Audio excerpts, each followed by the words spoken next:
මචං මෙහෙම ඉඳලා නම් හරියන්නේ නෑ බං මොකක් හරි ගේමක් ගන්න ඕනේ බං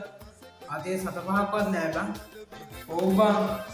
නිකන් කියලා සල්ලි හම්බෙන්නේ නෑ බං මොකක් හරි කරන්න ඕන කට්ටක් කන්න ඕනේ බං අටු ගන්න නැතුව කොහොමද බං මේ ලංකාවේ ගොඩේම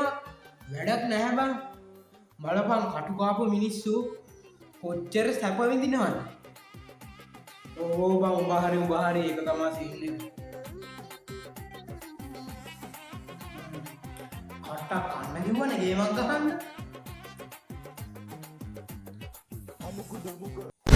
ඔය මොකද බං ඔය පොල් කට්ටක් සූප්පන්නේ උඹට ට්‍රැකද ඇයි බං උඹමනේ කිව්වේ බං සල්ලි හොයන්න කට්ටක් කන්න ඕන කියලා මං හින්දා මේ පොල් කට්ටක් කනවා ඒක තමයි පුළන්නේ ඒවා